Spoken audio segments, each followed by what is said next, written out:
तो आइए इस क्लास में हम लोग इलेक्ट्रिक डाइपोल से रिलेटेड दो डिराइवेशन करने जा रहे हैं। दोनों ही एग्जाम में 5 नंबर के क्वेश्चन में आता है और ऑब्जेक्टिव भी वहां से आता है। जो भी आए इतना बता दें कि ऐसा टॉपिक नहीं है जो एकदम नया हो आपके लिए। जैसे आपको हम पहली बार पढ़ाए कूलम्स लॉ, नया था। पहली बार पढ़ाए इलेक्ट्रिक फील्ड इंटेंसिटी, थोड़ा नया था, कूलम्स लॉ से रिलेटेड था। इलेक्ट्रिक डाइपोल पढ़ाए, नया था। लेकिन ये नया नहीं है, जितना पढ़ चुके हैं उसी का कंटिन्यूअस पार्ट है ये। तो इस वीडियो या इस क्लास को करने से पहले ये बहुत जरूरी है कि इसके पहले वाले सारे टॉपिक्स आपके दिमाग में सेट होने चाहिए। ये नहीं कि पढ़ा हुआ से कभी फायदा नहीं होता है। याद किया हुआ है, समझा हुआ है तो चीजों में फायदा है। पढ़ा हुआ तो सबका रहता है, पढ़ा हुआ तो उसका भी रहता है जो एग्जाम में बहुत कम नंबर लाता है, वो भी तो क्लास करता है। लेकिन इंपॉर्टेंट है आपको समझा हुआ कितना है, आपको याद कितना है। तो इस क्लास को करने से पहले एक बार फुल रिवीजन कर लीजिएगा, जितना भी पहले हम पढ़ाया है।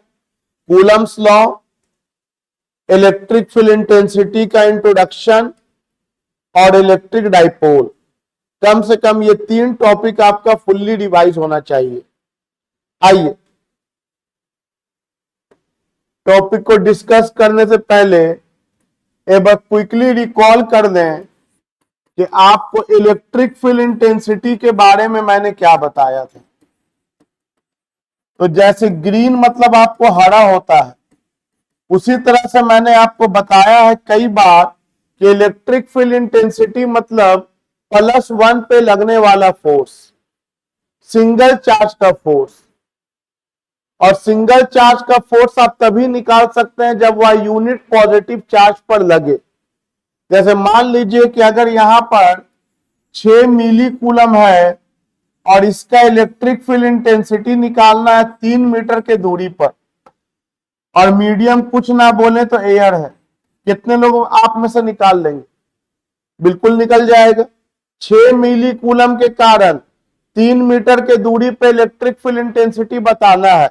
इसका सिंपली मतलब हुआ कि यहां पर +1 को रख दीजिए और ये +1 जितना फोर्स को एक्सपीरियंस करेगा इस 6 मिली कूलम के कारण, that force is known as electric field intensity, जिसका आपको हम फॉर्मूला समझाए हैं, बताए हैं कि 1/4 epsilon naught Q upon r²। और डायरेक्शन आप देख सकते हैं कि पॉजिटिव है तो अवे फ्रॉम द चार्ज होगा।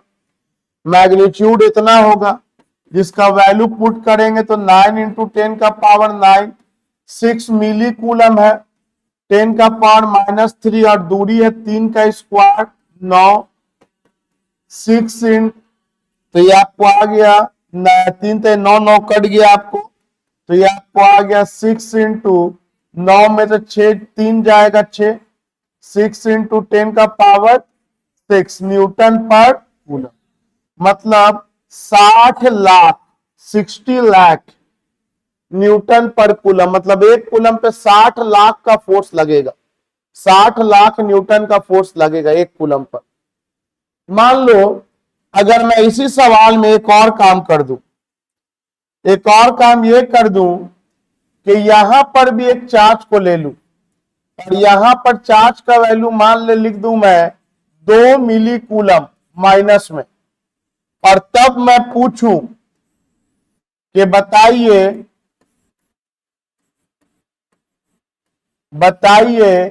अब यहां पर इलेक्ट्रिक फील्ड इंटेंसिटी कितना होगा। तो आपको कुछ अजूबा नहीं करना होता है, आप उसके बारे में नहीं सोचा, आप पहले इसके बारे में सोच के निकाल लिया। और क्योंकि वेक्टर क्वांटिटी है तो डायरेक्शन हो जाएगा +i²। अब उसी तरह से आप इसको भूल जाइए अब, और आप सोचिए कि इसके कारण यहां पे निकालना है। कितने लोग निकाल लोगे? -2 कूलम के कारण 2 मीटर के दूरी पर +1 पे फोर्स निकालना। एक बार में एक चार्ज के बारे में सोचेंगे तो ये -2 कूलम वाला पहले इसको क्या करेगा, ट्रैक या रिपेल। तो ये माइनस वाला इस +1 को बुलाएगा, माइनस वाला +1 को क्या करेगा, बुलाएगा। इधर आइए तो यह ट्रैक करेगा, तो इसका डायरेक्शन कहां हो जाएगा, ये भी तो +i में हो जाएगा। अब यहां पर आप जो चार्ज का वैल्यू उसके कारण 6 लिखे थे, अब क्या लिखेंगे, 2 लिखेंगे। और ये दूरी हो जाएगा कितना, 2 का स्क्वायर। आपका जो भी आंसर है, कुछ तो आंसर आएगा, और उसका भी डायरेक्शन कौन कैप हो जाएगा, आई कैप। अब टोटल निकालना है इस पॉइंट पे, तो आपका जो 2 आंसर आया है उन दोनों का क्या कर देंगे हम लोग, वेक्टर सम कर देंगे, उन दोनों को हम लोग जोड़ देंगे, स्केलर मेथड से नहीं, वेक्टर मेथड से। और इसी को हम लोग बोलते हैं principal of superposition of electric field intensity. मतलब किसी भी पॉइंट पर अगर टोटल इलेक्ट्रिक फील्ड इंटेंसिटी निकालना है तो अलग अलग चार्ज के कारण निकाल लीजिए और फिर उनका वेक्टर सम कर दीजिए। तो ये पूरा अलग कहानी है प्रिंसिपल ऑफ सुपर पोजीशन का, जिसका अलग से पूरा वीडियो बना हुआ है। उसका नियरली 4 से 5 वीडियो है, आप लोग उसको जरूर देख लीजिएगा। उससे ज्यादा एग्जाम में कहीं भी सवाल फॉर्म नहीं होता है। आओ अपने टॉपिक पढ़ाते हैं आज जो हमको पढ़ाना है। उसके अलावा आपको डाइपोल तो याद ही होगा, एक ऐसा सिस्टम होता है जिसमें 2 चार्ज होता है, दोनों का मैग्नीट्यूड सेम होता है और नेचर अपोजिट होता है, और दोनों के बीच में कुछ ना कुछ डिस्टेंस होता है। और इलेक्ट्रिक डाइपोल मोमेंट क्या होता है, किसी भी एक चार्ज का मैग्नीट्यूड ले लेंगे और जो दोनों के बीच में दूरी है उससे मल्टीप्लाई कर देंगे, तो जो फिजिकल क्वांटिटी आपको प्राप्त होगा, मिलेगा, उसको इलेक्ट्रिक डाइपोल मोमेंट कहते हैं। तो इलेक्ट्रिक डाइपोल एक सिस्टम है consisting of 2 charges of equal magnitude opposite nature separated by certain distance. और इलेक्ट्रिक डाइपोल मोमेंट प्रोडक्ट है किसी भी एक चार्ज के मैग्नीट्यूड का and the separation between them, जिसको हम लोग P से इंडिकेट करते हैं। और किसी भी एक चार्ज का मैग्नीट्यूड और दोनों के बीच का दूरी का नाम हम क्या लेके चलते हैं, 2L। तो Q इंटू 2L को हम लोग इलेक्ट्रिक डाइपोल मोमेंट कहते हैं, जिसका डायरेक्शन होता है from negative charge to positive charge. Now let us move to our topic of today's class. Topic derivation है, एज आई सेड अर्लियर। चलिए ये डिराइवेशन करने के लिए सबसे पहले एक डाइपोल ले लेते हैं। तो डाइपोल में 2 चार्ज होगा, +Q और -Q, 2 चार्ज होगा। और इन दोनों चार्ज का ये मिड पॉइंट हो गया। बताइए दोनों चार्ज के बीच का दूरी कितना ले लें, 2L। तो बताइए आधा दूरी क्या बचेगा और बाकी का आधा दूरी L बचेगा। कितने लोगों को यह समझ में आ गया कि हम एक डाइपोल का फोटो बनाया है, कोई दिक्कत तो इसमें है नहीं। कितने लोग इसका डाइपोल मोमेंट निकाल सकते हैं, बिल्कुल निकाल लेंगे सर। डाइपोल मोमेंट होता है निगेटिव से पॉजिटिव, जिसको P से इंडिकेट करते हैं।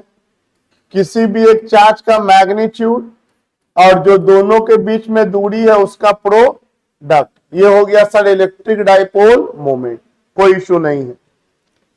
हम क्या चाहते हैं, हम चाहते हैं आप इलेक्ट्रिक फील्ड इंटेंसिटी निकाल दो डाइपोल के कारण एक्सियल पॉइंट पर। अब सुनो मेरे मुंह से क्या निकला अभी।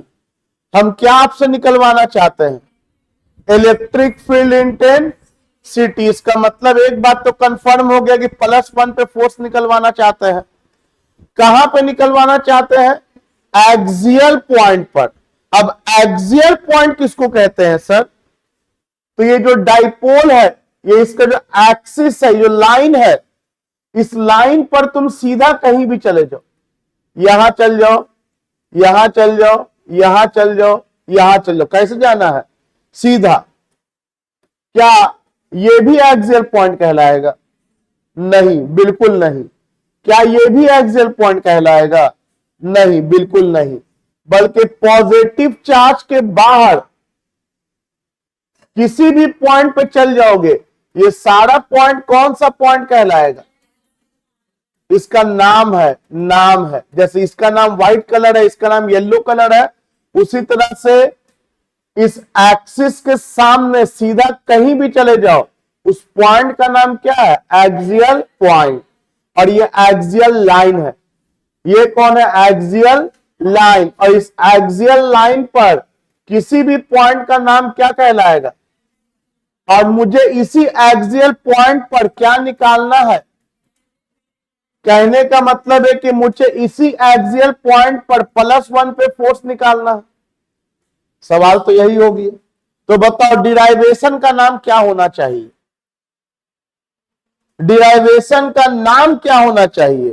तो नाम होना चाहिए derivation of electric field intensity due to an electric dipole at its axial point.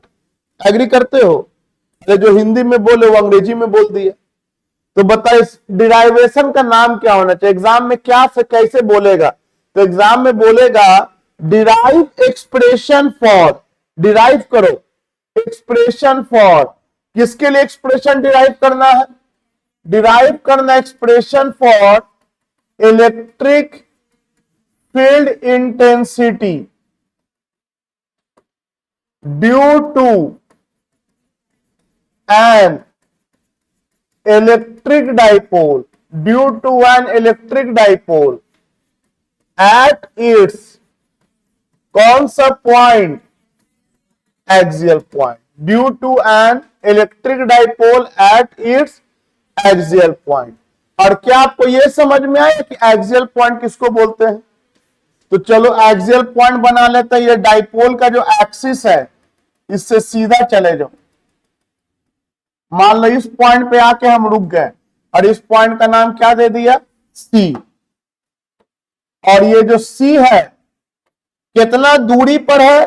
तो ये सी का जो दूरी दिया रहेगा वो हमेशा दिया रहेगा डाइपोल के मिड पॉइंट से। मिड पॉइंट से कितना दूरी पर है? आर दूरी पर है।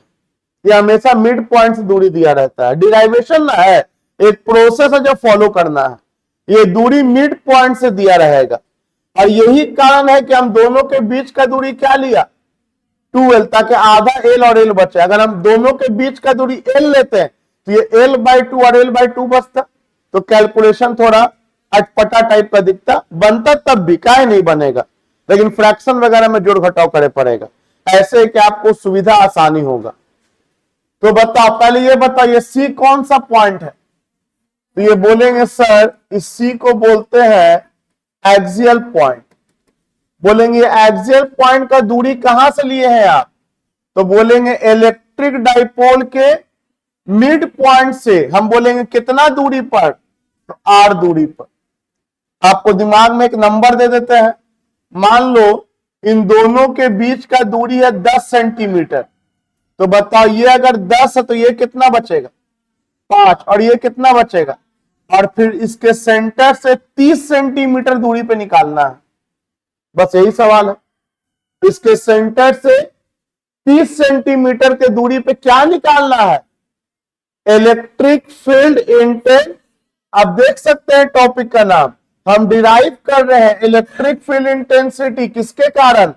डाइपोल के कारण। किस पॉइंट पर? एक्सियल पॉइंट पर। और यहां पर हम एक्सियल पॉइंट का नाम सी दे दिया। और जहां पे हमको इलेक्ट्रिक फील्ड इंटेंसिटी निकालना है +1 मान लिया। अब कैसे डिराइव करेंगे? तो बोलेंगे सही, तो ये तो न्यूमेरिकल है सर, डिराइवेशन ये तो कर ही चुके हैं। एक बार ए के कारण सी पे निकालेंगे और एक बार बी के कारण सी पे निकालेंगे और दोनों को जोड़ देंगे, आंसर आ जाएगा। बस और कुछ नया नहीं करना है, कुछ नया नहीं करना है। तो चलो सबसे पहले आपको पता है ना कि डायरेक्शन डिसाइड करते हैं।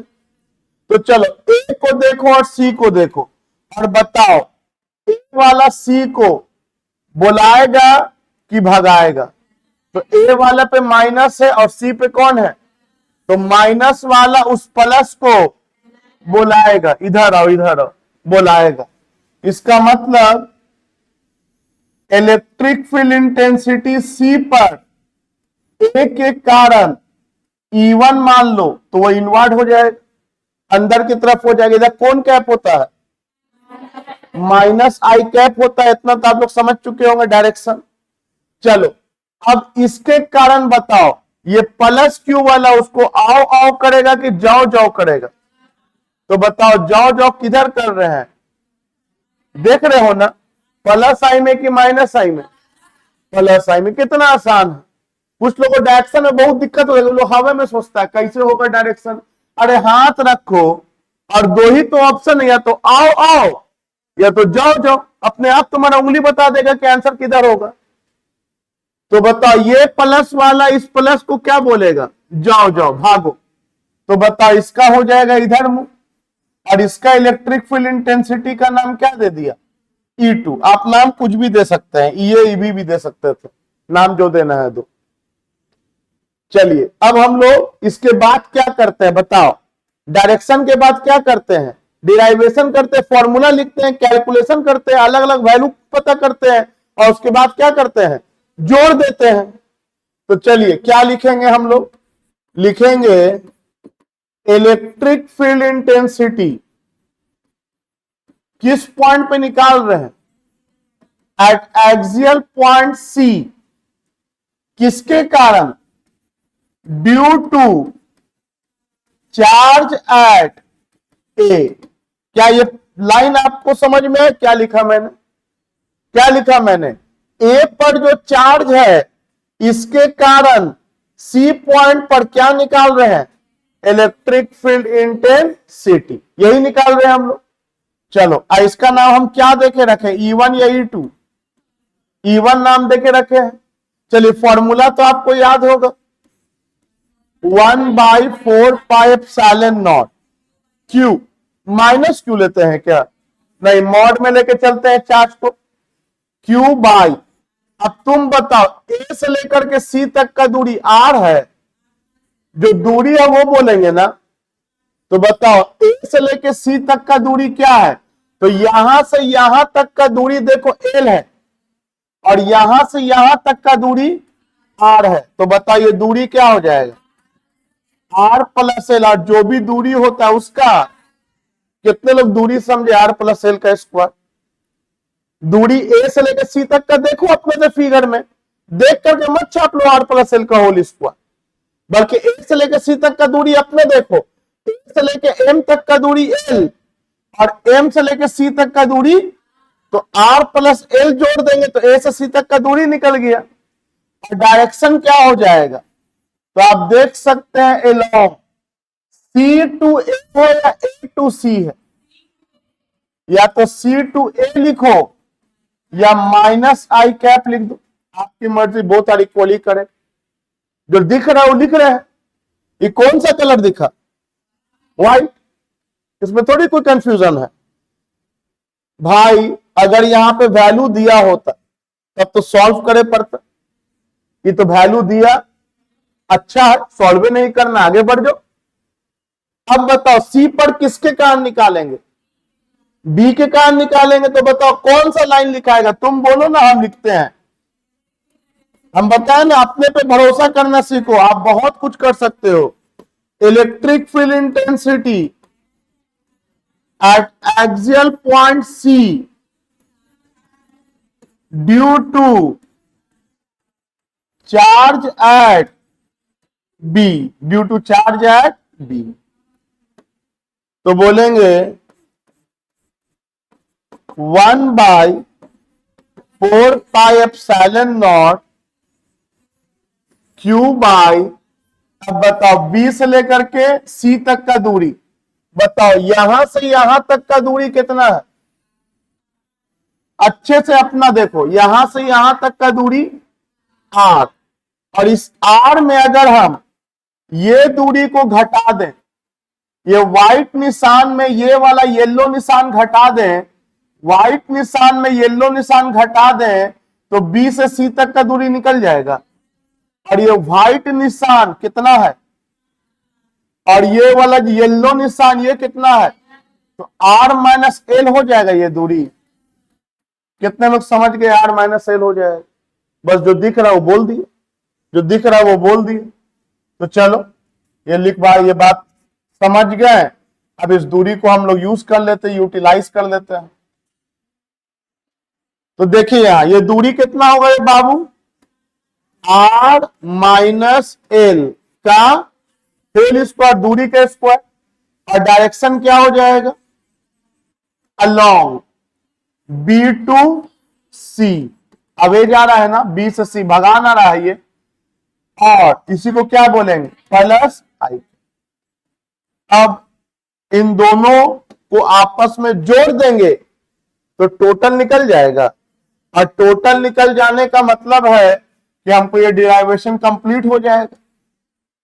इलेक्ट्रिक फील्ड इंटेंसिटी निकालना डाइपोल के कारण, एंड डाइपोल के कारण मींस नथिंग, एक बार माइनस क्यू के कारण और एक बार निकल गया डाइपोल के कारण, ये डिराइवेशन है।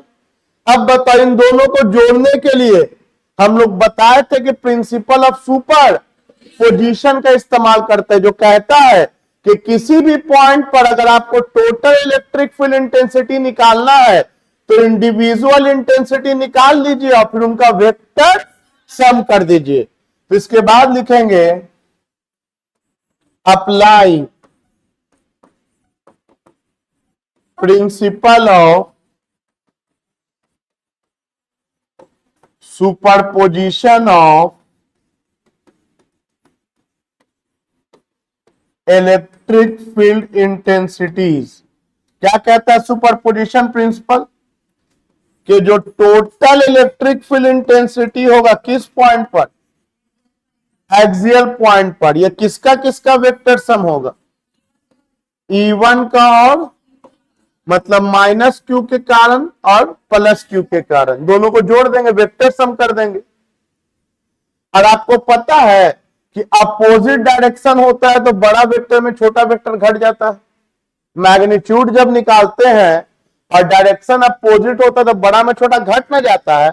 याद करो, अगर इधर बोल दे कि 20 न्यूटन है और इधर बोल दे कि 6 न्यूटन है, तो पहले ये बताओ डायरेक्शन किधर होगा, 20 की तरफ कि 6 की तरफ?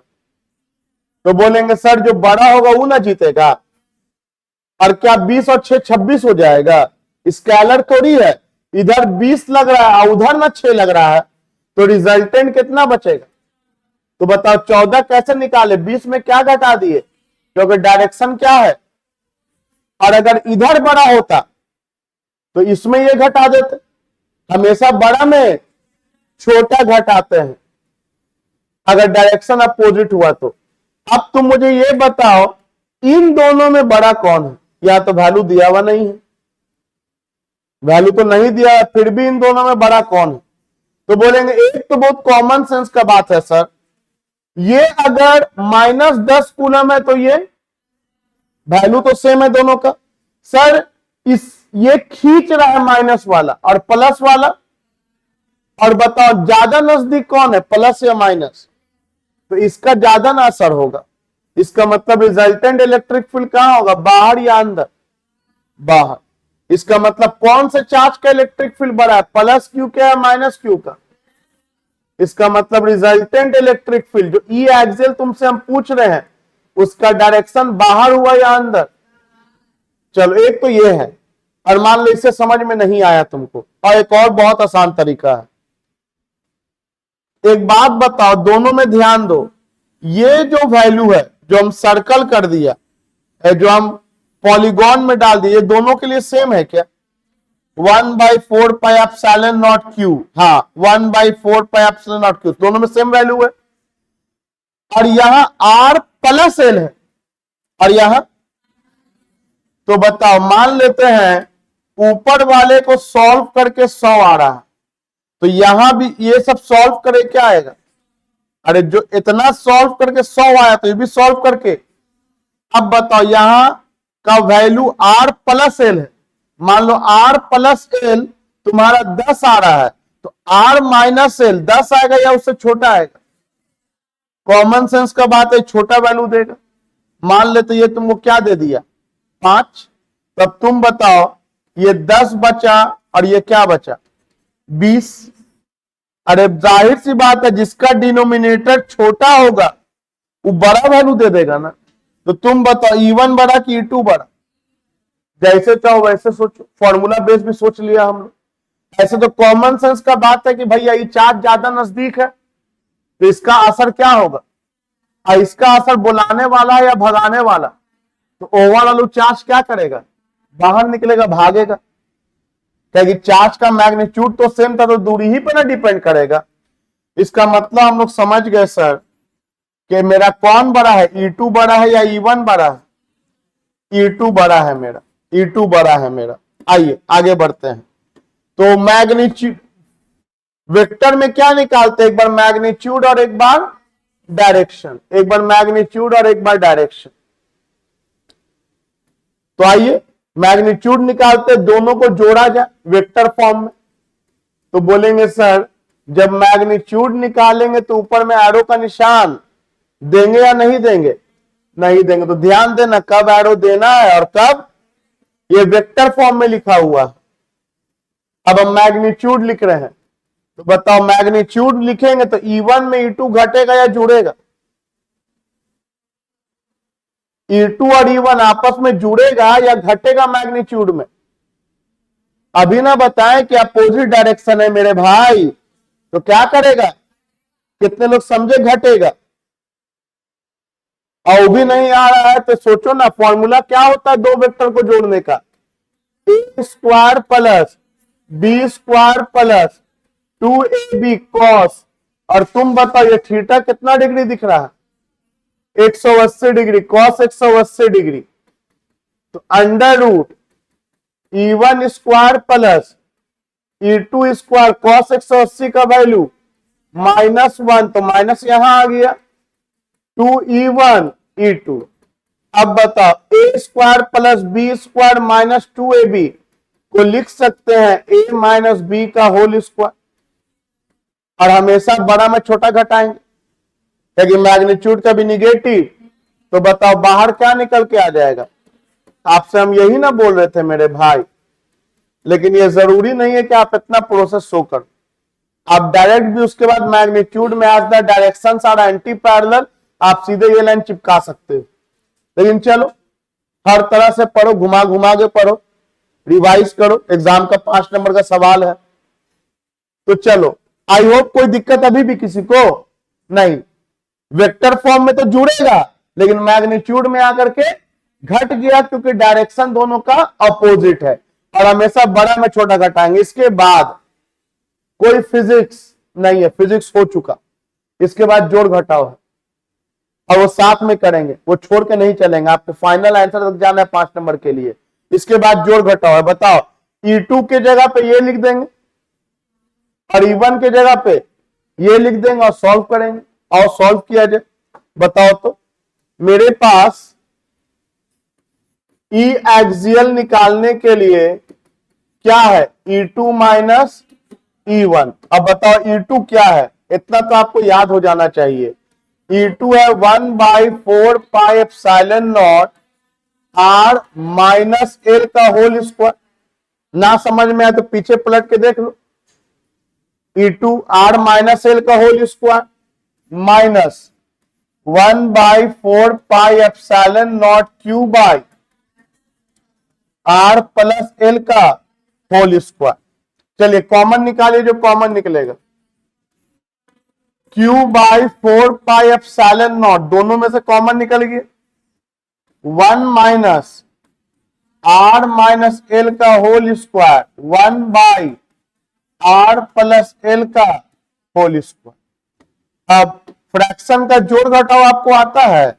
मान लो 1/2 माइनस 1/3 को सॉल्व करना है, कितने लोगों को आता है? एलसीएम लेंगे, 2 गुना 3, नीचे वाले से डिवाइड करो तो 2 कट जाएगा, कौन बचेगा? और 3 एकम 3। अब 3 से डिवाइड करो, 3 कट जाएगा, कौन बचेगा? तो बताओ कितना आ गया?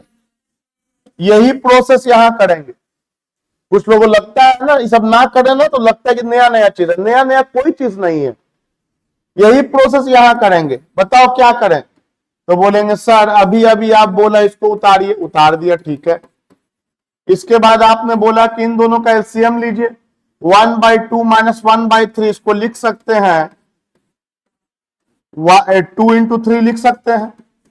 यस सर और नो सर, लिख सकते हैं ऐसे करके मल्टीप्लाई करके।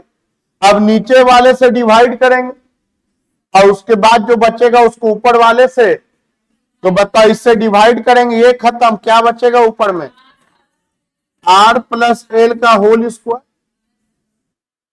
और उसके बाद ये कट जाएगा, क्या बचेगा? r माइनस एल का होल स्क्वायर। Very simple. भले कैलकुलेशन देखने में इस सब के टर्म में, ये तो एबीसीडी की तरह जोड़ घटाव है। इसके बाद क्या करें? क्या हम रगड़ के कैलकुलेशन करते जा रहे हैं कि मिल के कर रहे हैं हम लोग? याद रखना, मिल के कर रहे हैं, दिमाग को बताए रखना, भारी नहीं है, बिना देखे भी आप कर सकते हैं।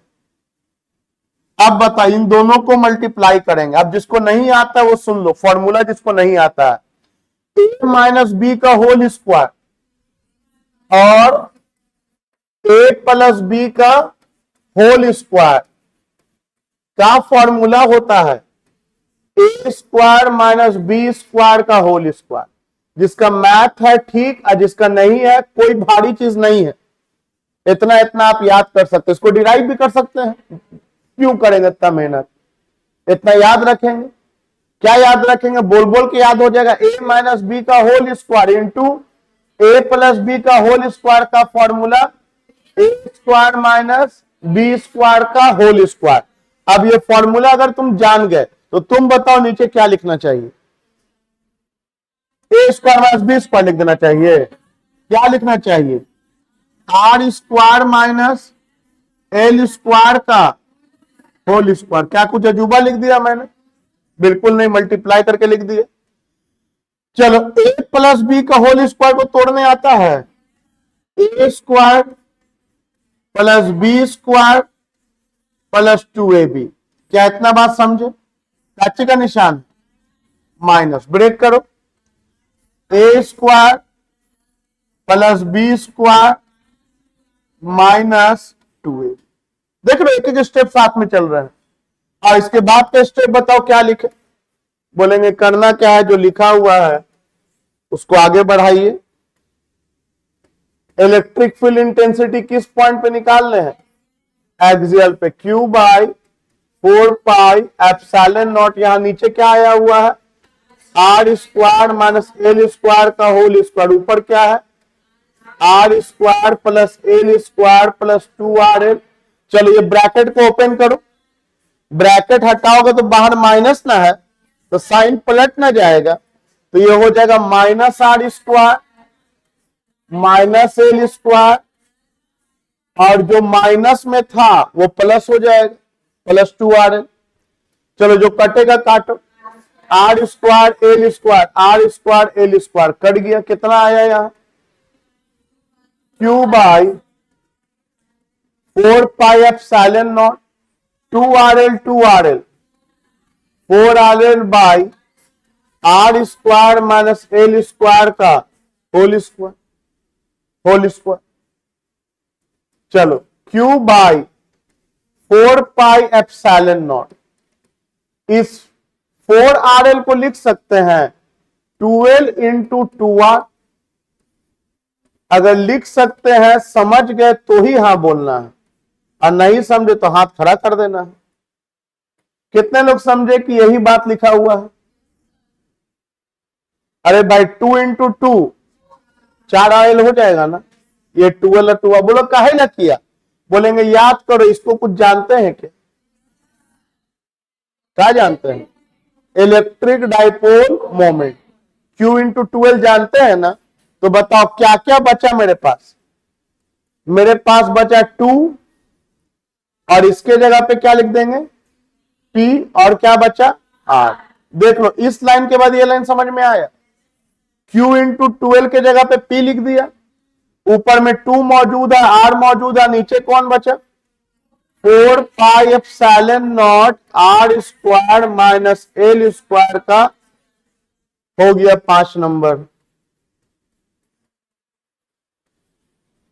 मुझे नहीं लगता है कि बहुत भारी है मेरे दोस्त। भले लिखोगे तुमको एक आध 1.5 पेज में लिखाएगा, लेकिन एक एक स्टेप तो कैलकुलेशन है और सारा स्टेप फिजिक्स वाला आप जानते हो पहले से। ये इलेक्ट्रिक फील्ड इंटेंसिटी डाइपोल का निकल गया किस पॉइंट पे? ये मैग्नीट्यूड निकला, वेक्टर फॉर्म में अब लिख देते हैं, डायरेक्शन ऐड कर देंगे। और कितने लोगों को दिखा कि इसका डायरेक्शन जो है वो प्लस आई में जाएगा, उसी का ना असर ज्यादा होगा जो बड़ा था। मतलब इसका डायरेक्शन के लिए क्या लिख देंगे? ऐसा लिख सकते हैं कि एक्सियल पॉइंट पर जो इलेक्ट्रिक फील्ड इंटेंसिटी का डायरेक्शन होगा वो डाइपोल मोमेंट के डायरेक्शन में होगा। डाइपोल मोमेंट का डायरेक्शन है इधर, और इलेक्ट्रिक फील्ड इंटेंसिटी जो फाइनल है वो भी उधर ही है। तो बता, अगर ऑप्शन रहा, क्वेश्चन रहा एग्जाम में 1 नंबर का कि electric field intensity axial point पर डाइपोल के कारण किधर होता है? In the direction of dipole moment या opposite to the direction of dipole moment? बताइए, फिगर याद रहेगा तो आपको रटना थोड़ी ऑब्जेक्टिव है। आप लोगों से बहुत से हमको बोल रहे हो कि सब ऑब्जेक्टिव बनाए, क्वेश्चन दे दीजिए, वो तो दे ही देंगे हम, लेकिन रटोगे तो भूल जाओगे। वो तो हम दे देंगे, यही सब क्वेश्चन के फॉर्म बना के दे देंगे, लेकिन तुम्हारे दिमाग में कॉन्सेप्ट रहेगा, फिगर रहेगा, तो ट्रस्ट में मेरा भी जरूरत नहीं है, तुम अपने तक क्वेश्चन बनाने लगोगे ऑटोमेटिक। जैसे यहां पे क्वेश्चन क्या बना दिया मैंने कि resultant electric field axial point पर डाइपोल के कारण किधर होता है? तो बोलेंगे जिधर डाइपोल मोमेंट होगा उधर ही डायरेक्शन होगा तुम्हारा। आप देख सकते हैं। तो चलो इसको वेक्टर फॉर्म में हम लोग लिखते हैं। तो बताओ ना फाइनल आंसर कितना आया? तो बोलेंगे सर एक्सियल पॉइंट पर इलेक्ट्रिक फील्ड इंटेंसिटी आया 2πr by 4πε0 r square minus L square का होल स्क्वायर। आप वेक्टर का निशान दे दिया, तो अब डायरेक्शन मेंशन करेंगे, along the direction of electric dipole moment. जो डाइपोल मोमेंट का डायरेक्शन ऐसा उधर ही इसका डायरेक्शन होगा, उधर ही इसका डायरेक्शन होगा। या इसको लिखने का दूसरा तरीका, इसको लिखने का दूसरा तरीका बताओ, बार बार बोल बोल के याद कर जाइए। फॉर्मूला पे टिक मारने के लिए एग्जाम में आता है, एक्सियल पॉइंट पे कौन फॉर्मूला, 4 ऑप्शन दे देगा, याद होना चाहिए। तो बताओ ई एक्सियल कितना लिखे? एक और तरीका, तो लिखेंगे 2πr by 4πε0 r square minus L square का होल स्क्वायर। और क्या कर दो, P के ऊपर एरो का निशान दे दो। यहां नहीं दिया था, यहां दे दिया। बोलोगे इससे क्या हो गया?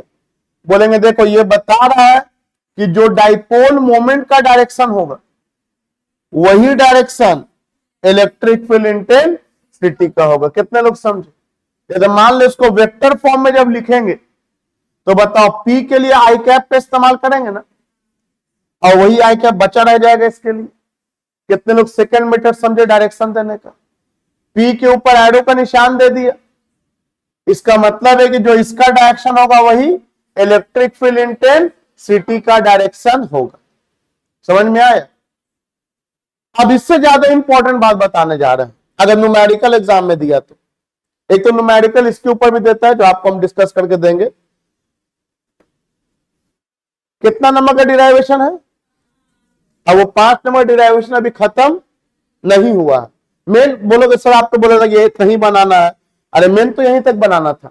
इसके बाद 1-2 स्टेप और आगे बढ़ जाना, जैसे फॉर एग्जाम्पल ये स्टेप आगे बढ़ गए और एक स्टेप और आगे बढ़ेंगे। देखो कौन सा स्टेप आगे बढ़ेंगे, हम यहां पर डायग्राम बना दे रहे। ये माइनस क्यू था और ये क्या था? प्लस क्यू था। आराम से देखोगे, ये दूरी एल था और ये भी दूरी, लेकिन डायग्राम दिमाग में रहेगा, सब कुछ समझ में आने लगता बहुत आसानी से। सबसे इंपॉर्टेंट है डायग्राम, फिगर। इसके बाद मिड पॉइंट से कितना दूर चले गए थे? आर दूरी चले गए, और इसी पॉइंट को कौन सा पॉइंट कह दिया था? एक्सियल पॉइंट कह दिया था। और बताओ इस एक्सियल पॉइंट पे इलेक्ट्रिक फील्ड इंटेंसिटी कितना लाया था? तो बोलेंगे इस एक्सियल पॉइंट पे इलेक्ट्रिक फील्ड इंटेंसिटी आप ला के बैठे हुए हैं 2πr by 4πε0 r square minus L square का होल स्क्वायर। अच्छा यहां सबको पहचानते हो ना कौन क्या है? P है डाइपोल मोमेंट, R क्या है? R मिड पॉइंट से डिस्टेंस है एक्सियल पॉइंट का, और L क्या है? ये आधा दूरी है डाइपोल का, यही सब ना है। अब सुनो, मान लो अगर ये R का वैल्यू है 4 मीटर, ठीक, और ये L का वैल्यू है 1 मीटर, ठीक। अब बताओ यहां पे क्या डालें? 4 का स्क्वायर, और यहां पे क्या डालें? 1 का स्क्वायर।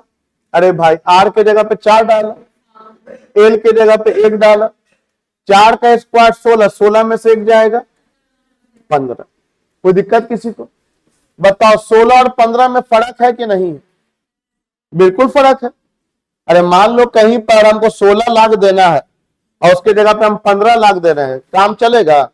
नहीं चलेगा। 16 और 15 में फर्क है। चलो थोड़ा और आगे बढ़ते हैं। मान लो अगर ये जो डाइपोल है इसका लंबाई बहुत कम है, 1 मीटर के जगह पर ये 1 सेंटीमीटर हो मात्र, मतलब डाइपोल है इतनी बड़ी, माइनस क्यू प्लस क्यू, छोटा डाइपोल है, शॉर्ट छोटा डाइपोल है, और मिड पॉइंट से हम इतना दूर गए हुए हैं, कितना मीटर गए हुए हैं? 4 मीटर, और अब की मीड कितना सेंटीमीटर है? 1। ये पूरा 2 सेंटीमीटर, आधा कितना बचा? 1। चलो वैल्यू फिर पुट करो तो, मतलब हम स्पेशल केस क्या घुसा दिया इस बार? R का वैल्यू L से छोटा है कि बड़ा? अब 1 सेंटीमीटर बोला तो R का वैल्यू L से छोटा है कि बहुत बड़ा है? 4 मीटर समझते हो मेरे भाई? फील करते हो 4 मीटर? ये कितना मीटर हुआ? और ये लगभग कितना मीटर हुआ? 1 मीटर हुआ। इसका कितना गुना कर दें? 4 गुना कर दें। सोचो उतना लंबा, और उसमें 1 सेंटीमीटर यही ना हुआ, तो हम तुमसे क्या ही बोल रहे हैं? हम यही ना बोल रहे हैं कि हम जो कंडीशन पहले ले रहे थे उसमें R का वैल्यू L से बहुत बड़ा नहीं था, एक 4 था और एक 1 था। 4 और 1 में बहुत फर्क है क्या? पहले ये 4 था और L क्या था? 1, तो बहुत फर्क था क्या? नहीं। लेकिन अब R तो 4 मीटर है, लेकिन L कितना बोल दिया? सेंटीमीटर को मीटर में करेंगे तो 0.01 मीटर आएगा ना। अब तुम ही बताओ ना, R का वैल्यू L के मुकाबले बड़ा है या छोटा है? R का वैल्यू L के मुकाबले बड़ा है या छोटा है? बोलो। कुछ लोग को इसमें ही टेंशन रहता है किसको बड़ा किसको छोटा बोले। सो तो किस कॉन्फिडेंस लेवल पे स्टडी करते हो? आपको बताओ ना, 4 बड़ा होता है कि 0.01? और 4 कौन है? तो R बड़ा हुआ कि छोटा हुआ? तो थोड़ा सोचो, कॉन्फिडेंस लाओ खुद में, इस स्तर पे नहीं जाओ, ये डेंजर चीज है। तो बताओ, इसके पहले वाले केस में R का वैल्यू कितना लिए थे और L का वैल्यू 1, दोनों मीटर में था। लेकिन इस वाले केस में हम इसको किस में कर दिया? सेंटीमीटर को किया, तो इसको मीटर में पहले कन्वर्ट करेंगे ना। तो इस वाले केस में 4 में हम लोग कितना घटाएंगे? 0 पॉइंट। तो चलो ये 4 का स्क्वायर माइनस 0.01 का स्क्वायर, 4 का स्क्वायर 16, और 0.01 में 0001 हो जाएगा क्या? अरे डेसिमल के बाद 2 नंबर है तो 4 नंबर आएगा ना। अब तुम बताओ 16 में 0.0001 घटाओगे तो लगभग ये 16 रहेगा या नहीं? कितने लोग एग्री करते हो? अरे 15.999 कुछ भी ऐसा आएगा, लेकिन लगभग 16 हुआ कि नहीं? मतलब अगर हम एक लाइन बोले तुमसे कि अगर R का वैल्यू L के मुकाबले बहुत बड़ा हो जाए तो L स्क्वायर को घटाने की जरूरत नहीं है। कितने लोग इस लाइन से एग्री कर जाओगे? अरे समझे, हम नंबर डाल के समझाया, बुक में सब नंबर डाल के ना समझाता, लिखा हुआ, आप नंबर डाल के समझो। और एक बहुत भारी चीज है समझना इसको। आपसे बोलेंगे कि 10 रुपया में 1 रुपया छोड़ दो, छोड़ पाओगे? कोई दुकान में जाओगे, 10 रुपए का सामान है, बोलोगे 9 ही रुपया दीजिए ना, वो नहीं लेगा, कहीं कम है उसमें डिफरेंस। हाँ 10 रुपया का सामान है और तुम्हारे पास 1 पैसा कम है, ले लेगा। या मान लो 1000 का सामान है और 1 रुपया कम है तो ले लेगा। डिपेंड करता है कंपैरिजन किससे कर रहे हैं। उसी तरह बोला कि अगर आर का वैल्यू एल से बहुत बड़ा कि छोटा, तो सोच समझ के बड़ा छोटा बोलो। आर का वैल्यू एल से बहुत बड़ा होना चाहिए, एल को नेग्लेक्ट करने के लिए, कि छोटा? बड़ा होना चाहिए, आर बड़ा ना होना चाहिए। अगर आर का वैल्यू एल से बहुत बड़ा हो जाए तो एल स्क्वायर घटाने की जरूरत। आप देखो ना, एग्जांपल में सिखाया मैंने कि 16 में 0.0001 घटाने की नहीं जरूरत है, कैन बी नेग्लेक्टेड। और इसी कंडीशन को बोलते हैं आइडियल डाइपोल, शॉर्ट डाइपोल। मतलब यहां तक डिराइवेशन करने के बाद आपको आगे भी पढ़ना है, आगे भी एग्जाम में लिखना है। आगे एग्जाम में यह लिखना है फॉर शॉर्ट डाइपोल, ये कंडीशन मेंशन करना होगा एग्जाम में, ये बहुत इंपॉर्टेंट है। शॉर्ट डाइपोल और आइडियल डाइपोल। पहले आप लोग ये समझो शॉर्ट डाइपोल किसको बोलते हैं। तो शॉर्ट डाइपोल उसको बोलते हैं दैट इज जिसमें आर का वैल्यू बहुत बड़ा किससे हो, एल से हो। और आर का वैल्यू बड़ा है कि छोटा है, न्यूमेरिकल दे तो कितने लोगों को पहचानने आता है? इतना तो आपके पास सेंस है ना कि 20 में अगर 5 घटाने के लिए बोलेंगे तो नेग्लेक्ट कर दोगे? नहीं।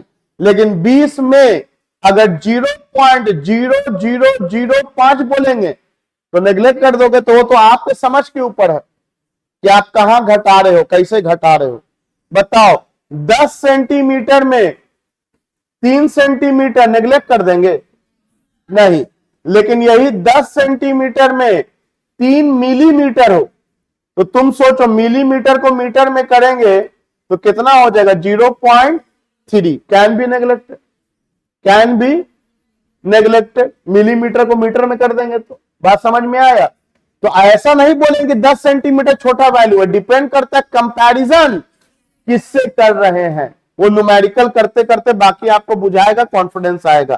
फिलहाल तो हम आपको डिराइवेशन बता रहे हैं, लेकिन आप इस बात पे ध्यान दे रहे हो कि जब डिराइवेशन बताए तो न्यूमेरिकल वैल्यू डाल के बता रहे हैं। क्यों? न्यूमेरिकल आपसे बनने लगेगा। सिर्फ डायरेक्ट बोलते ये डिराइव होगा तो फिर वही होता, न्यूमेरिकल नहीं बन रहा है, नहीं समझ में आता न्यूमेरिकल। डिराइवेशन बहुत अच्छे से करो, वैल्यू समझ करके, न्यूमेरिकल तो आपको फॉर्मूला पे जाता रहता है, खटाक से बन जाएगा। तो चलिए हम लोग ये समझा कि शॉर्ट डाइपोल या आइडियल डाइपोल होगा, इसका मतलब आर का वैल्यू एल से बहुत बड़ा होगा तो L square can B, L square घटाने की जरूरत नहीं है, L square can be neglected. तो बताओ ई एक्सियल कितना चला आएगा? नेग्लेक्ट कर देंगे शॉर्ट डाइपोल के लिए तो बोलो 2πr डिवाइडेड बाई 4πε0। ये तो खत्म हो गया। अब क्या बचा? आर स्क्वायर का होल स्क्वायर, आर पे पावर 4, आर पे पावर। अब बताओ ऊपर में कितना आर है और नीचे में 4, तो एक आर कट जाएगा नीचे ना। तो बताओ फाइनल आंसर क्या आया? 2p/4πε0 r³। ये इलेक्ट्रिक फील्ड इंटेंसिटी डाइपोल के कारण आया किस पॉइंट पर? अगर वेक्टर फॉर्म में लिखे तो इसके ऊपर एरो दे दो, एरो दे दो। क्लियर है? और एक बात पता है, ये 1/4πε0 के से भी इंडिकेट करते हैं। इसको लिख सकते हैं 2kp/, कभी कभी बुक में ऐसे भी लिखा होता है, इलेक्ट्रिक फील्ड इंटेंसिटी डाइपोल के कारण एक्सियल पॉइंट पर। ये के किसके जगह पे लिया है? 1/4πε0, जिसका वैल्यू एयर के लिए होता है 9 × 10⁹ तो बताओ न्यूमेरिकल अगर देगा तो बहुत आसानी से बन जाएगा, बनाएंगे हम लोग। डिराइवेशन समझ में आ गया? इससे ज्यादा नहीं पूछता है। ऑब्जेक्टिव एक और सुन लो, बोलेगा डाइपोल के केस में एक्सियल पॉइंट पर इलेक्ट्रिक फील्ड कैसे डिपेंड करता है, 1/r square 1/r³ axial point पे, तो 1/r³। याद करो, जनरली पॉइंट चार्ज जब होता है, पॉइंट चार्ज, तब electric field inversely proportional to r square होता है, सिंगल चार्ज होगा तो। लेकिन अगर बोल दे कि डाइपोल के केस में बताइए एक्सियल पॉइंट पर, तो स्क्वायर वाला मत कर देना कि सर स्क्वायर का इलेक्ट्रिक फील्ड होता है, क्यूब ना आ रहा है आइडियल डाइपोल के केस में, और आइडियल का ही पूछता है। ऐसे ही सब शॉर्ट आंसर क्वेश्चन हम करेंगे, आपको हम एक और डिराइवेशन बताएंगे उसके बाद सबको हम लोग लिख लेंगे। बस यहां पे क्योंकि एक बार आ रहा था तो मैंने बोल दिया। So this was the derivation. अब तुम सोचो ये भारी नहीं है, लेकिन आपका दिमाग क्या बोलेगा, अरे बाप इतना लंबा है कैसे याद होगा। आप ये पहले देखो कि आप सीख गए कि नहीं, सीख गया तो फिर प्रैक्टिस करके याद होगा। एक बार में नहीं समझ आया, दोबारा वीडियो देखो, 2-4 बार लिखोगे, पढ़ोगे, याद हो जाएगा। डरने का कोई दिक्कत ही नहीं है। डर करके एग्जाम में थोड़ी लिख दो कि एग्जाम हम डर गए थे पढ़ते समय, इतना लंबा लंबा डिराइवेशन, उस पर नंबर थोड़ी मिलेगा। नंबर उस पर मिलेगा जो आपको याद है। तो चलिए, ये हम लोगों का एक डिराइवेशन था, electric field intensity electric dipole के कारण किस पॉइंट पे निकाले थे हम अभी, एक्सियल पॉइंट पे। अब निकालते हैं हम लोग इलेक्ट्रिक फील्ड इंटेंसिटी डाइपोल के कारण इक्वेटोरियल पॉइंट पर। इक्वेटोरियल पॉइंट तो समझेंगे, इक्वेटोरियल पॉइंट किसको बोलते हैं, एक्सियल तो समझ में आ गया था। कुछ नया स्टेप नहीं करेंगे, वही काम, एक बार -2 के कारण निकालेंगे और एक बार, और फिर दोनों को जो है फिर कैलकुलेशन रहेगा जो मिलके साथ में करेंगे। तो देखो रे बहुआ, टॉपिक का नाम क्या है हमारा, अब टॉपिक का नाम है अब हमारा derivation of electric field intensity due to an electric dipole at its equatorial point. Equatorial point पे डिराइव करना है। तो सबसे पहले तुम बताओ क्या बनाना चाहिए, तो बोलेंगे सबसे पहले से आप एक डाइपोल तो बनाइए जिसमें एक तरफ -q और एक तरफ +q। उसके बाद सर दोनों के बीच का दूरी क्या ले लिया, 2l, आधा दूरी क्या बच गया, l और l, और एक पॉइंट ले लिया m। अब सर ये बताइए आप हमको कि इक्वेटोरियल पॉइंट किसको कहते हैं। एक्सियल तो समझ गए, पॉजिटिव के बाहर कहीं भी ले लेंगे सीधा। इक्वेटोरियल पॉइंट तो बोलेंगे डाइपोल का जो मिड पॉइंट है, यहां से परपेंडी ऊपर जाओ या परपेंडिकुलर, कितने लोग समझ गए इक्वेटोरियल पॉइंट। इस लाइन पर कोई भी पॉइंट होगा वो कौन सा पॉइंट कहलाएगा, क्या ये भी इक्वेटोरियल पॉइंट है, बोलो ना, वो भी इक्वेटोरियल पॉइंट है। बिल्कुल नहीं सर, बल्कि इक्वेटोरियल पॉइंट कितना एंगल बनाएगा, डाइपोल के एक्सिस से 90 डिग्री। इसको तो हम लोग जनरल पॉइंट कहते हैं। कौन सा पॉइंट, इसका डिराइवेशन भी करेंगे एनसीईआरटी में, लेकिन नहीं है, सीबीएसई में नहीं देगा, लेकिन करेंगे हम लोग, बिहार बोर्ड में देता है, पहले देता है, पहले था बुक में तो देता है, लेकिन सेकेंड चैप्टर में कर पाएंगे हम लोग पोटेंशियल पढ़ा लेने के बाद। आइए देखिए ध्यान से, यहां समझो। तो बताओ यहां से इक्वेटोरियल पॉइंट पे जाना है। अब देखो फिर बोले हाथ हम धीरे धीरे इसलिए चला रहे, तुम आगे आगे सोचो, इंतजार मत करो मेरा, सर लिखेंगे तो हम समझेंगे, तुम समझ चुके कैसे क्या करेंगे। इक्वेटोरियल पॉइंट पे निकालना, तो मिड पॉइंट से कितना दूरी पे चल गए, r, और जहां पर भी जा करके रुकेंगे यही कौन सा पॉइंट कहलाएगा, इक्वेटोरियल पॉइंट। तो यही आपका पॉइंट सी जो है, या इस बार इसका नाम पॉइंट डी दे दो। ये कौन सा पॉइंट है मेरे दोस्त, ये पॉइंट का नाम है इक्वेटोरियल पॉइंट। और यहां पे कितना का चार्ज रख दो +1। अब इलेक्ट्रिक फील्ड इंटेंसिटी वहां पे निकालना है। प्रोसेस पता है क्या होगा? एक बार ए के कारण निकालेंगे डी पर, एक बार बी के कारण निकालेंगे डी पर, और दोनों को सबसे पहले क्या डिसाइड करते हैं? डायरेक्शन। तो हाथ कहां रखें? ए पे, बी पे या डी पे? ए पे। हाथ रखो ए पे। बताओ ये माइनस वाला +1 को बुलाएगा या भगाएगा?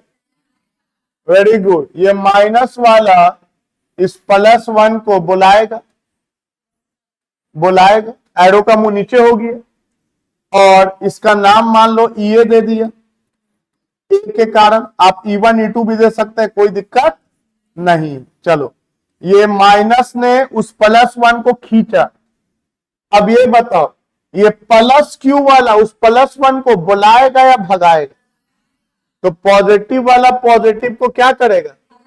भगाएगा। तो ठीक दिया है डायरेक्शन, ये गलती है? बताओ, इधर आने का मतलब बुलाना होता है कि भगाना? ये तो बुलाना हो गया ना, इसको तो भगाना है। तो भगाना है तो एरो का मुंह इधर हो जाएगा, एरो का मुंह इधर हो जाएगा। यह हुआ इलेक्ट्रिक फील्ड इंटेंसिटी किसके कारण? बी के कारण। सर अब इन दोनों का वैल्यू अलग अलग निकालेंगे और फिर उन दोनों को आपस में जोड़ देंगे। क्या आप लोग लिखा सकते हो? क्या लिखें? तो बोलेंगे यस सर, क्यों नहीं, लिखा देंगे sir. Electric field intensity at equatorial point D due to charge at A, D पर ए के कारण। फॉर्मूला क्या लिखे सर? तो बोलेंगे सर ए के कारण हम ये नाम लिख के रखा है, फॉर्मूला लिखेंगे 1/4πε0 Q बाई। अब बताओ ए से कहां तक का दूरी? अब ए से डी तक का दूरी बहुत अच्छे से और बहुत इत्मीनान से देखो, तुमको दिखेगा। कितने लोगों को दिख रहा है कि ये एक राइट एंगल ट्राइंगल है? कितने लोगों को दिखा कि राइट एंगल ट्राइंगल है? दिख गया? कितने लोगों को दिखा कि 90 के सामने वाला ये हाइपोटेनस है और ये एल पता और ये आर पता, तो हाइपोटेनस नहीं पता क्या? तो बोलो ये दूरी कितना हो जाएगा? तो बोलेंगे वेरी सिंपल, ये दूरी हो जाएगा सर √r² प्लस l²। छोटा छोटा बात के लिए सीख जाओ ना, बड़ा बात अपने आप समझ में आ जाएगा। कितने लोग समझ गए? पक्का वाला समझ गए? आप देख सकते हो कि ये एल है और ये कौन है? आर। तो √r² प्लस, चलो √r² प्लस l² का जो भी दूरी होगा उसका स्क्वायर कर देंगे। और बताओ इसमें तो डायरेक्शन -i +i नहीं ना आएगा? चलो नहीं आएगा, कोई बात नहीं, जो दिख रहा है वो बोल दो। लॉन्ग कहां से कहां जा रहा है? डी से ए की ए से डी? तो ये डी से ना ए आ रहा है, तो लॉन्ग D2। चलो आप में से कितना लोग डी पर निकाल लोगे बी के कारण? निकाल लोगे? तो चलो निकाला जाए साथ में। बोलो क्या लिखे? Electric field intensity at equatorial point D due to charge at B. तो बोलेंगे सर EB 1/4πε0 Q बाई, अच्छा सेम ही है क्या दूरी? कितना तो सेम दिख गया दूरी? बोलेंगे देखे ना सर, ये भी तो एल ही है और ये भी तो आर ही है, तो ये भी तो पाइथागोरस थ्योरम से सेम ही ना आएगा। तो सर इसका भी दूरी वही है, r² प्लस l² का होल स्क्वायर, और डायरेक्शन हो जाएगा along B2 along B2D। along B2D। अब इन दोनों को हम लोग आपस में क्या करेंगे? आंसर तक पहुंच जाएंगे। According to principle of superposition of electric field intensity. तो बोलेंगे applying principle of super position of electric field intensity. चलो बताओ, net electric field intensity, net कहां पे निकालने, इक्वेटोरियल पर। किसका किसका vector sum, EA plus EB का, इन्हीं दोनों का ना सम। चलो पहले मैग्नीट्यूड ना निकालते हैं। मैग्नीट्यूड के लिए एरो का निशान को हटा दिया, या एरो का निशान दे किसमें रख दो। मैग्नीट्यूड लिखने का दो तरीका होता है, वो तारीख को लिख करे, चाहे बिना एरो के लिखो या एरो लिख के मॉड में डाल दो मैग्नीट्यूड। चलो फॉर्मूला पता है क्या, तो बोलेंगे यस सर, फॉर्मूला होता है EA square plus EB square plus 2EA EB। और आपको हम बहुत बार बोला है कि थीटा लिखने से पहले एकदम बहुत ध्यान रखना, हड़बड़ा करके थीटा मत लिख दिया करना, ध्यान रखना। आप थीटा तभी लिख सकते हो या तो दोनों डाइवर्जिंग हो या दोनों कन्वर्जिंग हो। आप जाके रूल देखो, आपको अलग से पढ़ाया। अगर एक कन्वर्जिंग और एक डाइवर्जिंग हो तो बीच का एंगल थीटा नहीं होता। आप देखो, अगर ये भी जाए इस पॉइंट से तब एंगल बीच का लेंगे, या दोनों एक पॉइंट पर आए तब एंगल बीच का लेंगे। लेकिन अगर एक आ रहा है और एक जा रहा है तब एंगल बीच का नहीं लेते हैं। तब बनाने का तरीका होता है कि जो आ रहा है उसको आगे बढ़ा दो, जो आ रहा है उसको आगे बढ़ा दो, और तब फिर चेक करो ये जा रहा है और ये भी जा रहा है, और तब एंगल बीच का लेते हैं। तो थोड़ा आओ इस बात को ध्यान में रखते हुए हम लोग अपने डायग्राम पे आते हैं। अब डायग्राम में देखो, अब बताओ इस डी पॉइंट पर ये जा रहा है या आ रहा है, ये तो सर जा रहा है, और ये वाला सर हो गया गड़बड़ थोड़ा। आप बोलो ये एंगल ले लें तो ये गलत हो जाएगा, ये गलत हो जाएगा, क्योंकि एक डाइवर्जिंग है और एक कन्वर्जिंग है। तो एक काम करें ना सर, जो आ रहा है उसको कहां बढ़ा दें, स्केल रख करके सीधा, तिरछा मत कर देना, एकदम स्केल रख करके सीधा। और बताओ इसका नाम क्या है, EB। अब इसको भूल जाओ ये वाला।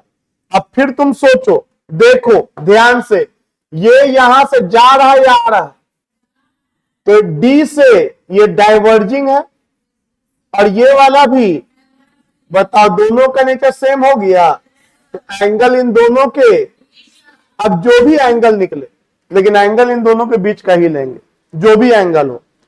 ये डिराइवेशन में थोड़ा कैलकुलेशन है, पिछला डिराइवेशन एक्सियल थोड़ा सीधा है इसके मुकाबले, प्रोसेस पे कोई फर्क नहीं, सेम प्रोसेस है, बस कैलकुलेशन है थोड़ा, और वो आपको हम आराम से याद कराते हुए बढ़ रहे हैं। तो ध्यान देना, साथ में चलना एकदम। ये एंगल क्या ले सर, तो देखो इसके बाद एक तरीका यूज करो। कितने लोगों को दिखा कि आइसोसेलेस ट्रायंगल है। आइसोसेलेस का मतलब होता है जिसका दो साइड सेम हो, तो जो इसका लंबाई वही इसका लंबाई।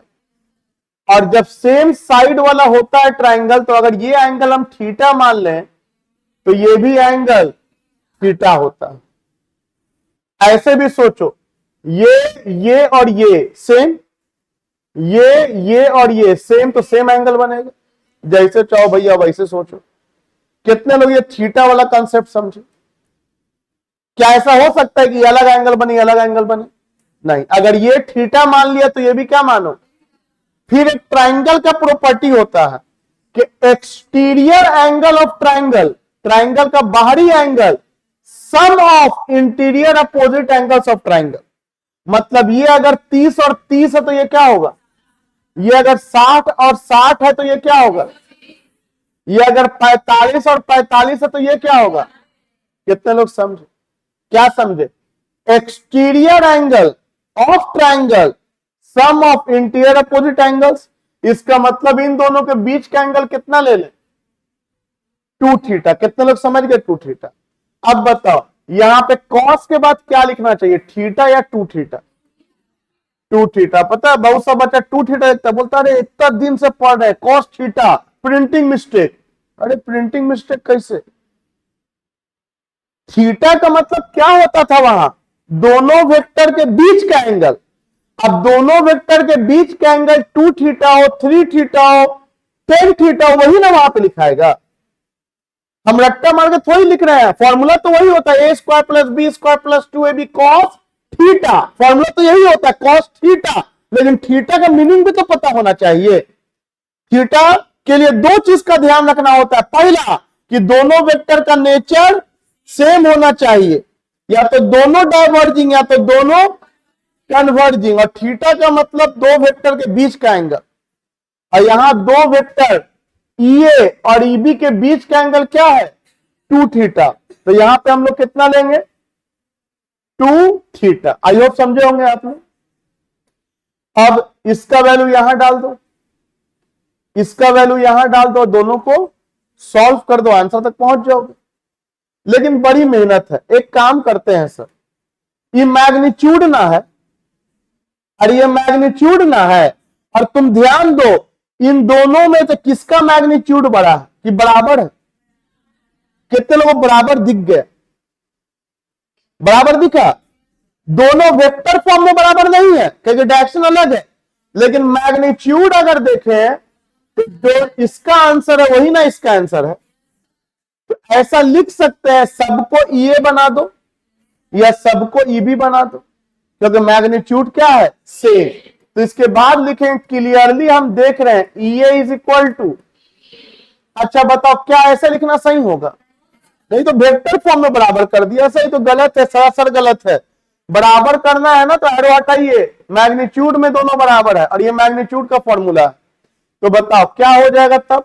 तब हो जाएगा अंडर रूट EA का स्क्वायर प्लस EA का स्क्वायर प्लस 2, EB को भी EA बना दो तो EA into EA cos 2 theta.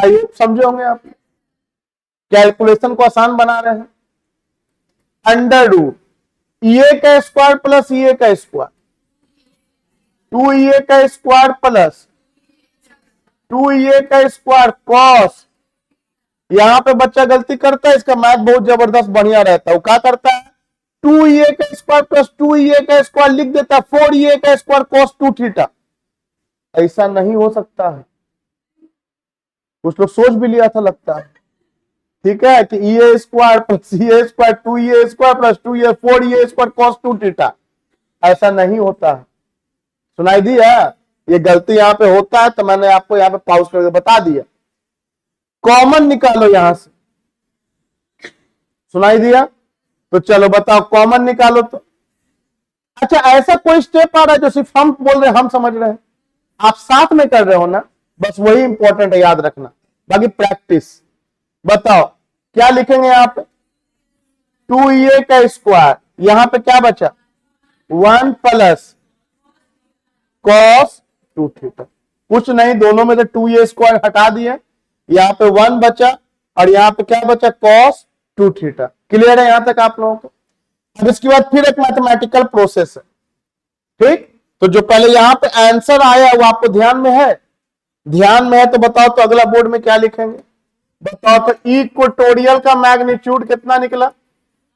Under root 2EA का square 1 plus cos 2 theta, 1 plus cos 2 theta.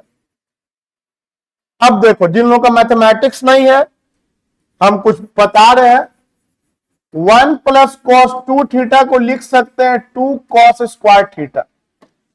और इसको हम एक्सप्लेन कर देते, ज्यादा नहीं आपको बोलेंगे कि रट जाओ सब, एक्सप्लेन करते कैसे हुआ। सिंपल वे में एक्सप्लेन करते हैं। अपने मन से थीटा कोई भी वैल्यू ले लो, मान लो क्या ले लिया, ये वैल्यू कोई डिराइवेशन से कोई मतलब सिंपल मैथ बता रहे हैं, भूल जाओ जो पढ़ाए, बस इसको देखो।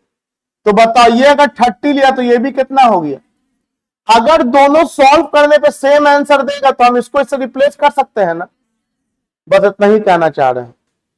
अगर यहां पे 60 ले ले, यहां पे 60 ले ले और दोनों का आंसर कुछ भी वैल्यू ले हमेशा सेम आएगा तो रिप्लेस कर सकते हैं, बस यही बात बोल रहे हैं आपसे हम। चेक करो तो 1 plus cos 2 into 30 degree equal to क्या चेक करना है, 2 cos स्क्वायर 30 डिग्री। चलो साथ में करो, साथ में करो, 2 इंटू 30 cos 60 डिग्री, cos 30 का वैल्यू √3/2, इसका क्या है स्क्वायर कर दी। चलो cos 60 का वैल्यू 1/2, ये हो गया 2 √3 का स्क्वायर और 2 का स्क्वायर। देखो तो 1 प्लस 1/2 जोड़े आता है, एलसीएम लेके जोड़ोगे तो कितना आएगा 3/2। जिसको इस लाइन के बाद ये ना समझ में, एलसीएम लेके जोड़ के देख लेना, 3/2, ये 2 दूनी, अरे सेम आ गया क्या।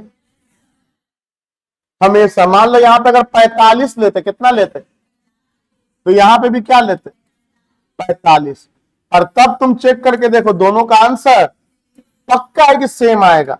सोचो ना, 45 इंटू 2 cos 90 का वैल्यू, अगर इधर 1 आया तो उधर भी 1 आएगा, cos 45 ना, cos 45 का वैल्यू 1/√2 और उसका क्या है ये, तो 1/√2 का स्क्वायर 1/2 कितना आया। कितने लोग समझ गए ये बात कि 1 प्लस cos 2 थीटा को 2 cos स्क्वायर थीटा लिख सकते हैं। इसके लिए क्या कोई अलग से मैथमेटिक्स है, नहीं, दोनों का वैल्यू क्या आता है इसलिए लिख सकते हैं। तो बताओ क्या लिखे हम लोग, सिंस सो इक्वेटोरियल कितना हो जाएगा, बोलिए आप ही लोग बोलिए ना जी, 2 ए का स्क्वायर 2 cos स्क्वायर थीटा, इसका आंसर क्या आता है सेम आता है। बोलो काहे लिखा, तो बताओ 2 में से 1 2 निकल जाएगा, 1 2 निकल जाएगा, स्क्वायर में से एक ये भी कहां निकल जाएगा, और बताइए भी स्क्वायर में से एक कॉस कहां निकल जाएगा। बताओ क्यों लिया, आपको समझ में आया, रूट के चक्कर से बाहर आ गए, बाहर आ गए। टीचर हमको पता था आप सीख रहे हो, कुछ लोग ये भी टेंशन में होता है हम कैसे सोचेंगे इतना, अरे बिना पढ़े सोचे थोड़ी एग्जाम में नंबर आएगा, आप सीख रहे हो, फिर आप प्रैक्टिस करो आप भी सोच पाओगे। चलो अब ईए का वैल्यू पुट करो, बोलो क्या लिखे, तो बोलेंगे सर ईए का वैल्यू पीछे देखिए लिखा हुआ है 1/4πε0 Q by √r² plus L square का होल स्क्वायर। तो बताओ रूट का स्क्वायर करेंगे तो रूट हटे ना जाएगा जी। कितने लोग समझे, r² प्लस एल स्क्वायर बचे, अरे समझे, देखो ना ये स्क्वायर किए हुआ है, ये रूट हट ना जाएगा, रूट हट जाएगा तो क्या दिखेगा r² प्लस एल स्क्वायर, तो वही मैंने यहां पे लिख दिया। दिक्कत एक और था कि थीटा तो दिया हुआ नहीं था, वो तो अपने मन से हम मान लिए थे। तो एक काम करिए ना सर, कॉस थीटा लगाइए, यहां इस ट्रायंगल में लगाइए कॉस थीटा, बेस हाइपोटेनस, दिखा तुम लोगों को, चाहे इधर लगाओ चाहे इधर लगाओ, कोई भी एक ट्रायंगल में लगाओ, बताओ बेस कितना है और हाइपोटेनस। तो कितने लोग कॉस थीटा को एल बटा इतना लिख सकते हैं, इसमें कोई फिजिक्स लगाना है बहुत ज्यादा नहीं, जो दिख रहा है वही तो लिख रहे हैं सर। बताओ कॉस थीटा क्या लिख दे, एल बाई √r² प्लस, एक बात बताओ रूट को हटाएंगे तो पावर क्या हो जाएगा, देखो जिसको नहीं पता है ये रूट हटाएंगे तो पावर क्या हो जाता है 1/2,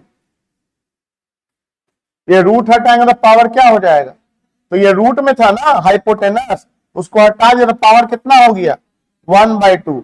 अब तुम एकदम आंख चीर के देखो कुछ तुमको दिख रहा है तो बोलो हाँ, ऊपर में कुछ दिख रहा है, Q इंटू 12 दिखा तुम लोगों को, क्या उसको डाइपोल मोमेंट लिख सकते हैं। तो बता इक्वेटोरियल पॉइंट पे इलेक्ट्रिक फील्ड इंटेंसिटी कितना हो गया P divided by 4 pi epsilon not. अब बताओ कितने लोगों को दिख रहा है कि बेस सेम है, और बेस सेम होता है तो पावर ऐड हो जाता है, बेस सेम होता है तो पावर ऐड हो जाता है। तो R square plus L square, और 1 में क्या जोड़ेंगे 1/2। तो बताओ इक्वेटोरियल पॉइंट पर इलेक्ट्रिक फील्ड इंटेंसिटी आ गया P/4 pi epsilon not R square plus L square का होल 3/। आंसर। इसके बाद डायरेक्शन है और शॉर्ट डाइपोल है। बेसिक आंसर आ गया। कितने लोग सीख गए, समझ में आया? अब देखो, अब देखो डायरेक्शन किधर होगा। तो बोलेंगे सही, तो हम लोग जानते हैं वैसे भी ये डाइवर्जिंग नेचर, ये भी डाइवर्जिंग नेचर, रिजल्टेंट दोनों के बीच से निकलेगा, और इसका भी नेचर इधर है ना होगा रिजल्टेंट। और बताओ बीचों बीच से क्यों होगा।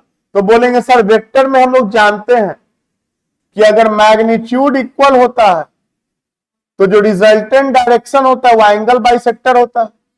तो बताओ ये अल्फा, ये तुम्हारा 2 थीटा है ना, तो बताओ रिजल्टेंट एंगल कितना निकलेगा थीटा। हाथ खड़ा करो, कितने लोग समझे थीटा क्यों होगा।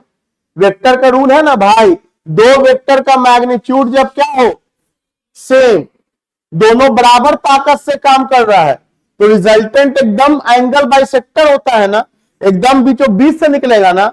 तो 2 थीटा का आधा क्या हुआ। अब बताओ अगर मैं ये थीटा प्रूफ कर दिया तो समझोगे तो बोलोगे हाँ, थीटा अगर प्रूफ कर दिया और ये भी थीटा है तो इसका मतलब बोल सकते हैं कि ये लाइन और ये लाइन पैरेलल है, तब तो ये दोनों एंगल सेम है। कितने लोग ये लाइन समझे। और एक बात बताओ, डाइपोल मोमेंट होता है निगेटिव से पॉजिटिव, निगेटिव से, तो कह सकते हैं कि इस बार जो इलेक्ट्रिक फील्ड है वो डाइपोल मोमेंट के एंटी पैरेलल है।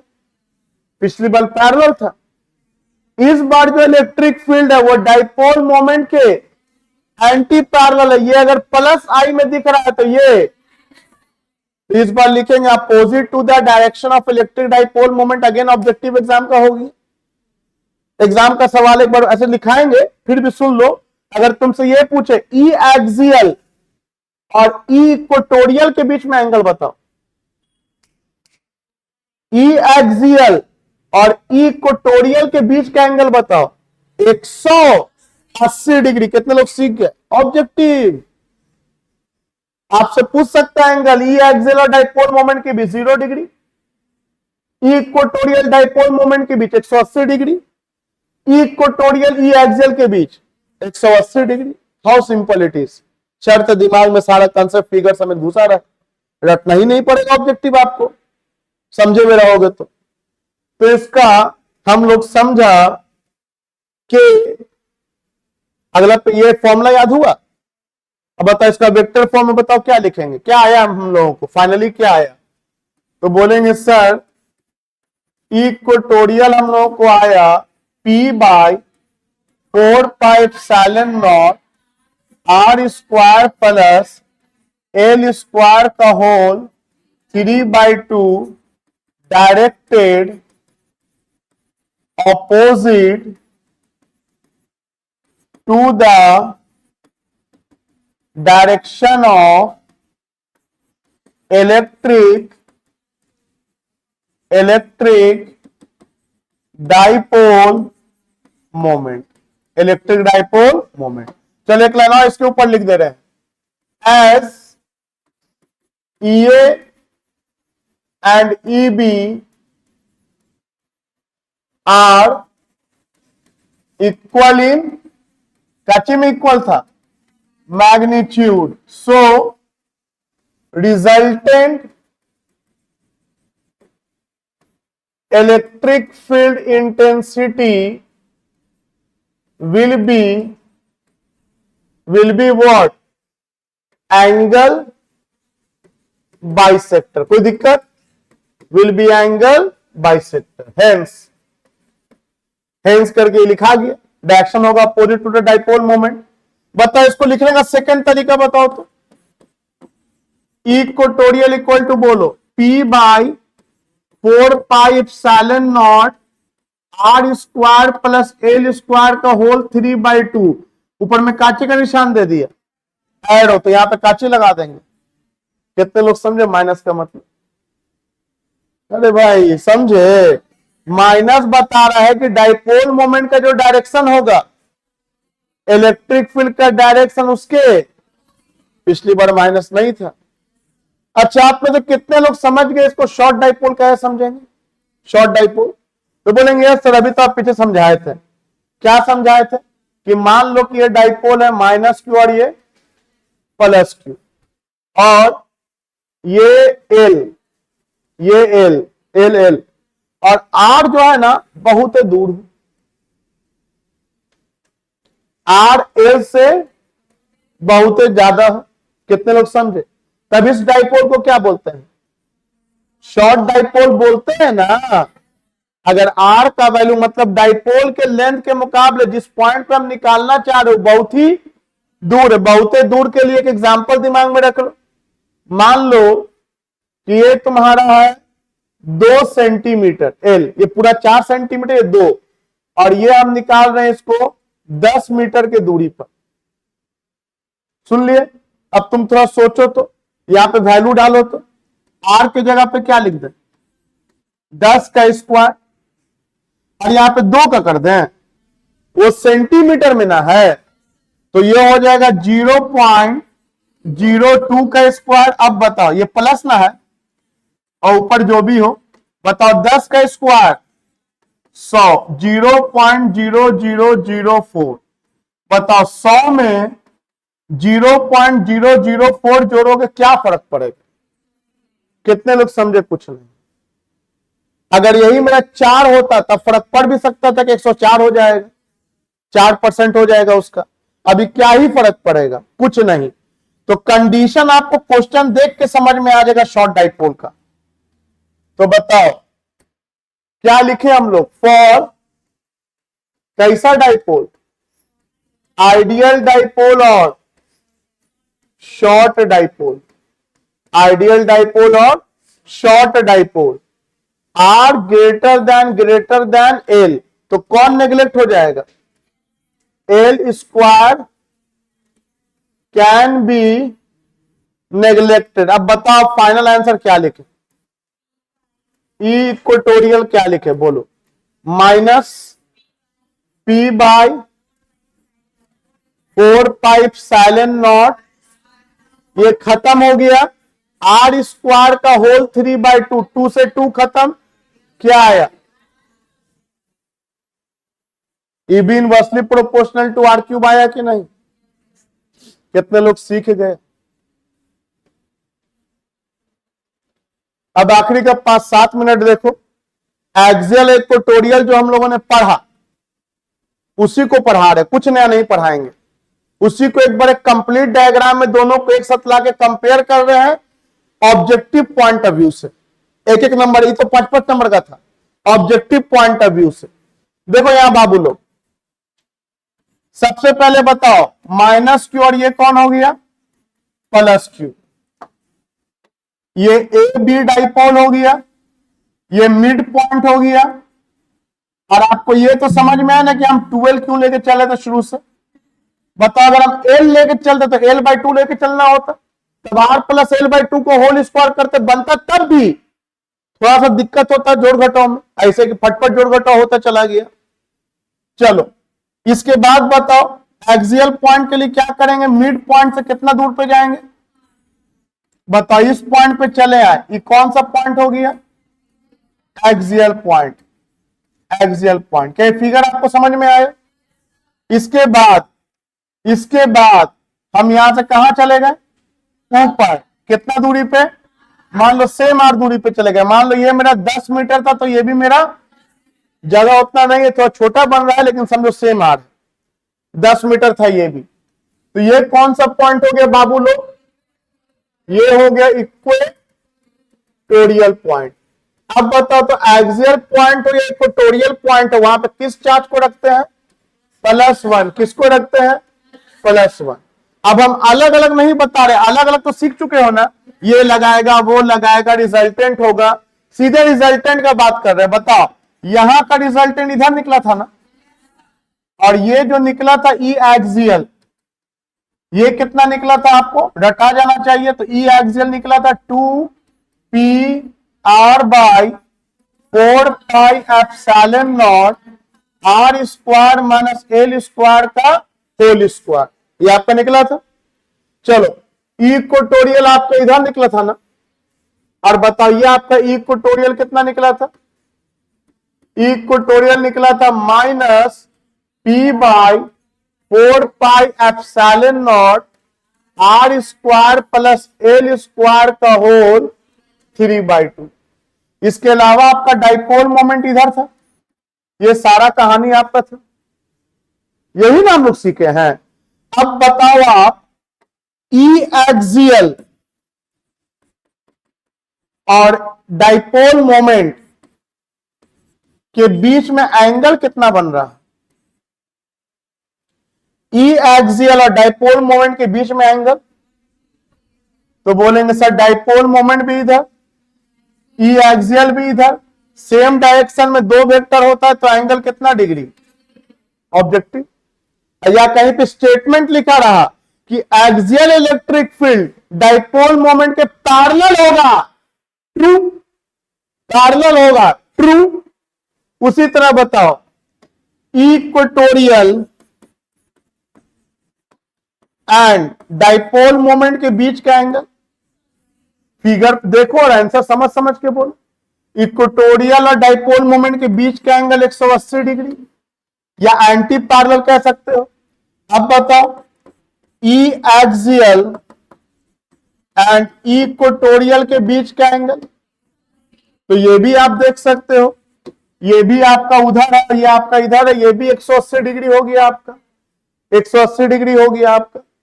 अब इसके बाद स्पेशल कंडीशन में हो तो for short dipole, for short dipole बोलेंगे सर शॉर्ट डाइपोल भी हमको पता है।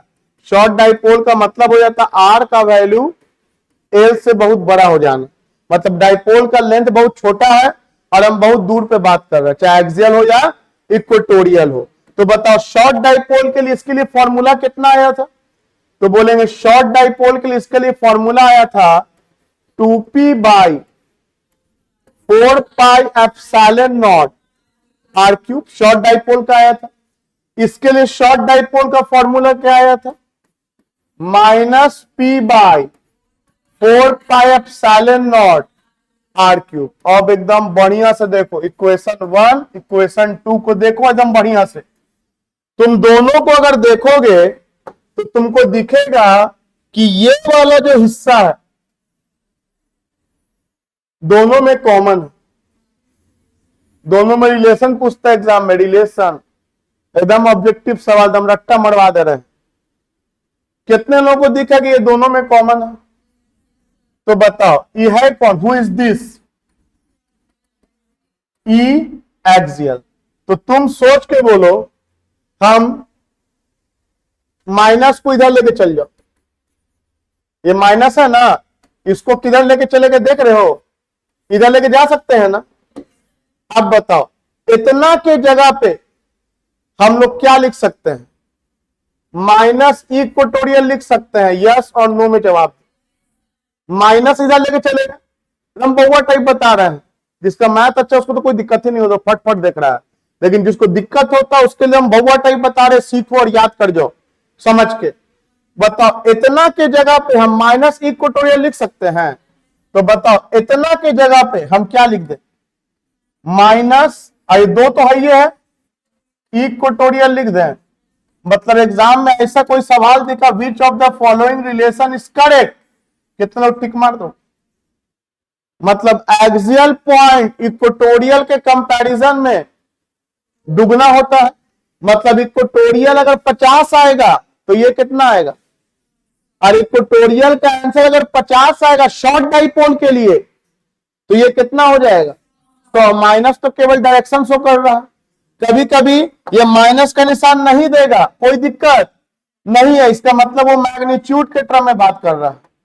तब वो ई एक्सियल इक्वल टू क्या लिखेगा, 2 इक्वी तो बताओ equatorial equal to E axial by 2 भी तो लिख सकते हैं।